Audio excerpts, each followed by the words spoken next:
प्यारे बच्चों, मैं इंदु शुक्ला गोपाल विद्यालय इंटर कॉलेज अंग्रेजी माध्यम के ऑनलाइन क्लास में आपका स्वागत करती हूँ। जैसा कि बच्चों हमने आपसे कहा था कि आगे हम आपसे लिपि नामक टॉपिक में मिलेंगे। बच्चों, जैसा कि आपको पता है कि भाषा दो प्रकार की होती है, मौखिक भाषा और लिखित भाषा। मौखिक भाषा में हम मतलब कि अपनी बातों को ज़्यादा देर तक नहीं संचित कर सकते हैं, इसीलिए जो हमारी परंपरा हुई कि भाषा को संचित किया जाए, उसको सुरक्षित किया जाए, तो क्या हुआ कि लिखित भाषा हुई। अब भाषा को लिपि किसे कहते हैं? भाषा, जब हम किसी भी भाषा को लिखने के लिए जो विशेष चिन्ह के द्वारा उस भाषा को एक स्वरूप प्रदान करते हैं, वही हमारी लिपि है। उसको लिपि नाम दिया गया। और जैसा कि आप जानते हैं कि हमारी लिपि देवनागरी है। हिंदी भाषा की लिपि क्या है? देवनागरी है।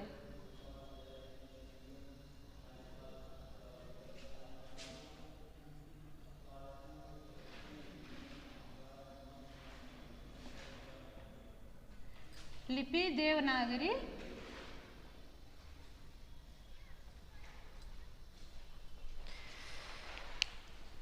देवनागरी है और हिंदी भाषा जिस लिपि में लिखी जाती है उसको देवनागरी कहते हैं। न सिर्फ हिंदी बल्कि जो कि सभी भाषाओं की जननी है संस्कृत, उसकी भी लिपि देवनागरी है।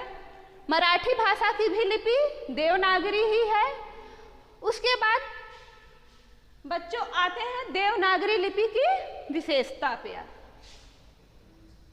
और सॉरी बच्चों, जैसा कि हम बताना भूल गए कि अंग्रेजी की लिपि रोमन लिपि है और उर्दू की लिपि फारसी है, जबकि पंजाबी की लिपि गुरमुखी है। ठीक है, अब आते हैं देवनागरी लिपि की विशेषता पे।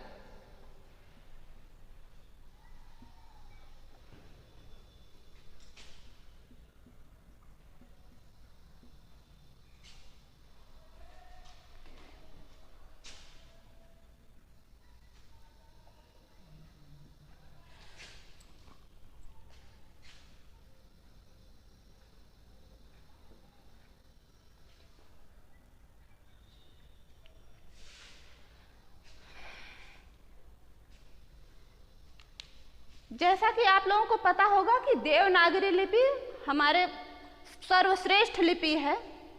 देवनागरी लिपि की अनेक विशेषता हैं। सबसे बड़ी विशेषता तो यह है कि इस लिपि में जो हम बोलते हैं वही हम लिखते हैं। इसका जो चिन्ह है वह बहुत ही स्पष्ट है और उसको बहुत अच्छी तरीके से हम व्यक्त करते हैं। इसका मतलब है कि जैसा हम बोलते हैं वैसा ही हम लिखते हैं और जैसा हम लिखते हैं वैसा ही बोलते हैं। यह इसकी पहली विशेषता है। दूसरी विशेषता यह है कि इसके जो अक्षर हैं, अक्षरों का क्रम सर्वोत्तम है और यह उच्चारण विधि से भी सबसे उत्तम है। जैसे कि पहले स्वर आता है और उसके बाद व्यंजन आता है। ठीक है।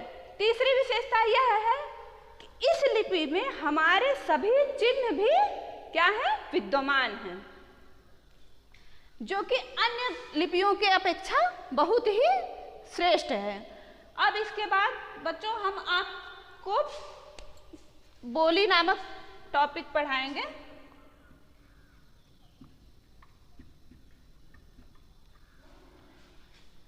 बोली से हमारा आशय यह है कि जो क्षेत्र विशेष में बोले जाने वाली बोली क्या कहलाता है? बोली कहलाती है।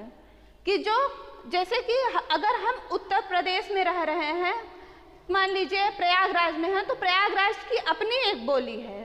अगर हम ब्रज इसके आगे किसी दूसरे क्षेत्र में गए, मान लीजिए कि अगर हम महाराष्ट्र में गए तो वहाँ पे जो मराठी बोली जाती है वो अपनी बोली है। तो बोलियां, जैसा कि आप जानते हैं कि भारत में अनेक प्रकार की बोलियां बोली जाती हैं और बोली की सबसे बड़ी बात यह होती है कि बोली में रचनाएं नहीं की जाती हैं। बोलियां जो होती हैं वो सिर्फ एक क्षेत्र को इंगित करती हैं, न कि उसमें अगर आप कुछ सोचिए कि हम साहित्यिक रचना कर लें तो बोलियों में वो संभव नहीं है। और जैसा कि भारत में शायद 1652 बोलियां बोली जाती हैं, 16 से, जिसमें 22 बोलियों को भारत में मान्यता प्रदान की गई है। अब इसके बाद बच्चों आते हैं साहित्य पे।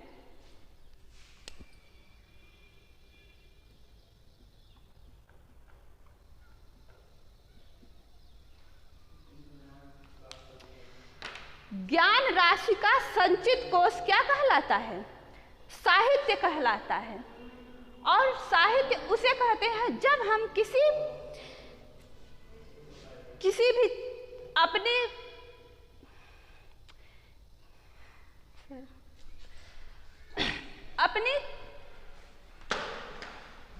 साहित्य, जैसा कि जानते हैं कि साहित्य में होता है कि साहित्य शब्द की उत्पत्ति साहित्य शब्द से हुई है। साहित्य शब्द का अर्थ है सबका हित या सभी भावों का समुच्चय अर्थ। जैसे कि हम साहित्य में अनेक विधाएं आती हैं ना, हो गया कि हमारे कुछ साहित्य गद्य में लिखे जाते हैं, कुछ साहित्य हैं जो पद्य में लिखे जाते हैं, नाटक, एकांकी वगैरह हमारे साहित्य में आते हैं और जिनको हम क्या करते हैं, सुरक्षित रखते हैं, वो क्या हुआ, साहित्य हो गया।